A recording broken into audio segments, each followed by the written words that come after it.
Subscribe for अस्सलामुअलैकुम more dear student. lectures. आज मैं आपके साथ डिस्कस करने वाला हूँ नेक्स्ट टॉपिक एंजाइम चैप्टर से, जो है एंजाइम इनिबिशन। तो व्हाट इज एंजाइम इनिबिशन? हम लोग कहते हैं दोज केमिकल विच स्टॉप्स या inhibit enzyme activity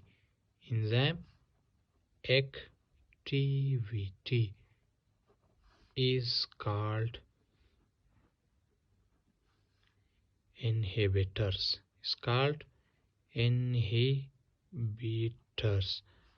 And process is called enzyme inhibition. मतलब तमाम वो केमिकल जो एंजाइम को काम करने से रोकते हो और उनको काम करने से स्टॉप करते हो, उन तमाम केमिकल्स को इनहिबिटर्स कहा जाता है और ये प्रोसेस कहलाता है एंजाइम इनहिबिशन। तमाम वो केमिकल जो एंजाइम को काम करने से रोकता हो और जो एंजाइम को काम करने से रोकता हो, उन तमाम केमिकल्स को एंजाइम इनहिबिटर्स कहेंगे और इस प्रोसेस को एंजाइम इनहिबिशन कहा जाता है। अब जितने भी एंजाइम इनहिबिटर्स है ये बेसिकली टू टाइप्स के होते हैं। तमाम enzyme inhibitor basically two types के होते हैं। एक को हम लोग कहते हैं रिवर्सेबल इनहिबिटर्स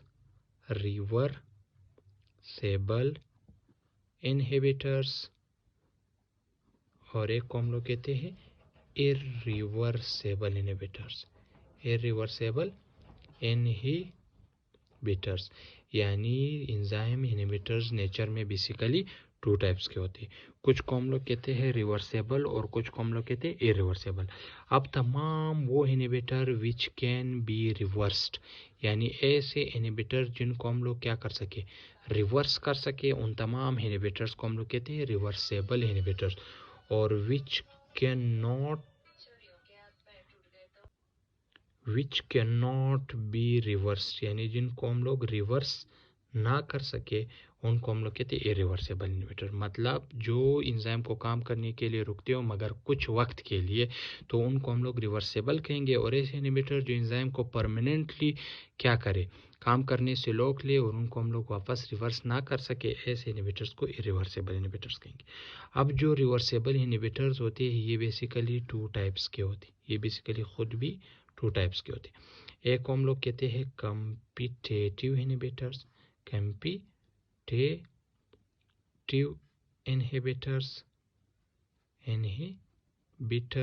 और एक को हम लोग कहते हैं नॉन कॉम्पिटिटिव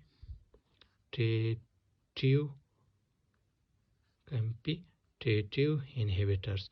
तो इट मीन्स ये जो रिवर्सेबल इनहिबिटर्स है ये फर्दर कितने टाइप्स के हो गए, दो टाइप्स के। एक को हम कहते हैं कॉम्पिटिटिव और एक को हम कहते हैं नॉन कॉम्पिटिटिव इनहिबिटर। अब ऐसे inhibitor which compete with substrate, ऐसे इनहिबिटर जो सबस्ट्रेट के साथ कंपटीशन करते हैं, किसके लिए, for active site of enzyme. यानी ऐसे इनहिबिटर जो एंजाइम के एक्टिव साइट के लिए सबस्ट्रेट के साथ कंपटीशन करते हैं, तब ऐसे इनहिबिटर्स को हम लोग कहते हैं कॉम्पिटिटिव इनहिबिटर्स। और ऐसे inhibitors which do not compete यानी जो कम्पीट यानी मुकाबला नहीं करते विद सबस्ट्रेट, किसके साथ, सबस्ट्रेट के साथ, for active site of enzyme. यानी जो एंजाइम की एक्टिव साइट के लिए कम्पीट नहीं करते, ऐसे इनहिबिटर्स को हम लोग कहते हैं नॉन कम्पिटिटिव। अब सवाल ये कि सर क्यों कम्पीट करते हैं, वजह क्या होती है? अब इस वजह से कम्पीट करते हैं क्योंकि कम्पिटिटिव इनहिबिटर्स जो होते हैं have same shape has that substrate। यानी जितनी भी कम्पिटिटिव इनहिबिटर है इनका जो शेप होता है वो बिल्कुल सबस्ट्रेट की तरह होता है। फॉर एग्जांपल ये एक एंजाइम है, ये एंजाइम एक्ट करता है, ये एक एंजाइम है। अब ये एंजाइम एक्ट करता है इस शक्ल के सबस्ट्रेट पे, इस शक्ल के सबस्ट्रेट पे। अब कुछ इनहिबिटर ऐसे हैं जिनका शक्ल बिल्कुल इसी सबस्ट्रेट की तरह है, इसी सबस्ट्रेट की तरह है। अब ये देखो, जो सबस्ट्रेट है और जो इनहिबिटर है, इन दोनों की शेप सेम है, तो लिहाजा ये दोनों एक दूसरे से के साथ कंपटीशन करते हैं एंजाइम के एक्टिव साइट के साथ। जो भी पहले पहुंच जाता है वो एंजाइम के एक्टिव साइट को ऑक्यूपाई कर लेता है। अब अगर ये इनहिबिटर्स पहले पहुंचता है तो ये एंजाइम के एक्टिव साइट के ऊपर अटैच हो जाते हैं और सबस्ट्रेट को यहाँ पे अटैच होने से रोक लेते हैं, तो लिहाजा ये एंजाइम की एक्टिविटी को स्टॉप करेंगे। लिहाजा इस टाइप ऑफ इनहिबिटर्स को हम लोग कहते हैं competitive inhibitors. Non competitive inhibitors do not have same shape, with substrate. यानी जो नॉन कम्पिटिटिव इनहिबिटर्स है उनका शेप सबस्ट्रेट की तरह नहीं होता।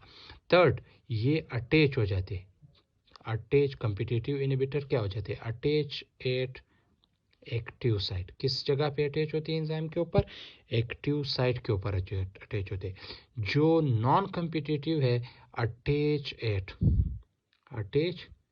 एट किसके ऊपर अटैच होता है, एलोस्टेरिक साइट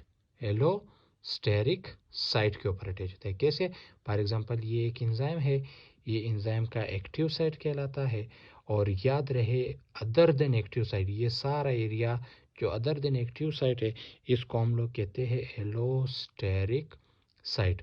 अब ऐसे इनहिबिटर्स जो एक्टिव साइट पे नहीं बल्कि एलोस्टेरिक साइट पे अटैच होते हैं उनको हम लोग कहते हैं नॉन कम्पिटिटिव इनहिबिटर्स, और जो एक्टिव साइट पे अटैच होती है उनको हम कहते हैं कम्पिटिटिव इनहिबिटर्स। अब इसको रिमूव कैसे करेंगे, कम्पिटिटिव इनहिबिटर्स को रिमूवल इसकी कैसे होगी, ये देखो, कैन बी रिमूव्ड, ये इंट्री टेस्ट का बेस्ट क्वेश्चन है, इस पर मैं स्टार लगा रहा हूँ। Can be removed by increasing substrate concentration. यानी अगर आपने कम्पिटिटिव इनहिबिटर्स को एंजाइम से रिमूव करना है तो आप जिस सबस्ट्रेट की कंसंट्रेशन को बढ़ा दो, इनहिबिटर खुद ब खुद एंजाइम की एक्टिव साइट से हट जाएगा और एंजाइम वापस क्या हो जाएगा, एक्टिवेट हो जाएगा। और नॉन कम्पिटिटिव की रिमूवल कैसी होगी, इसको हम लोग इसी तरीके से सबस्ट्रेट कंसंट्रेशन से रिमूव नहीं कर सकते, तो आप कहोगे कैन बी रिमूव्ड। इसको आपने डायरेक्टली डायरेक्टली, इसको आपने क्या करना है, डायरेक्टली रिमूव करना है बाय अदर केमिकल। यानी दूसरे ऐसे केमिकल देने हैं ताकि वो इसके साथ बॉन्ड बना सके और ये उसको एंजाइम के एलोस्टेरिक साइड से रिमूव कर सके, तब ऐसे इनहिबिटर्स को हम लोग कहते हैं नॉन कम्पिटिटिव इनहिबिटर्स। और तीसरा टाइप था irreversible inhibitors, so that inhibitors जो कोवेलेंट बॉन्ड बनाता हो, जो क्या बनाता हो, कोवेलेंट बॉन्ड बनाता हो एंजाइम के साथ और एंजाइम को परमानेंटली काम करने से रोकता हो, ऐसे इनहिबिटर्स को हम लोग कहते हैं reversible inhibitors. And this whole process of inhibiting the enzyme from activity is called enzyme inhibition. I hope that आपको समझ आ गई हो। फिर भी अगर कोई चीज़ पूछना हो तो you may ask through the comment Subscribe for section. such types of lectures.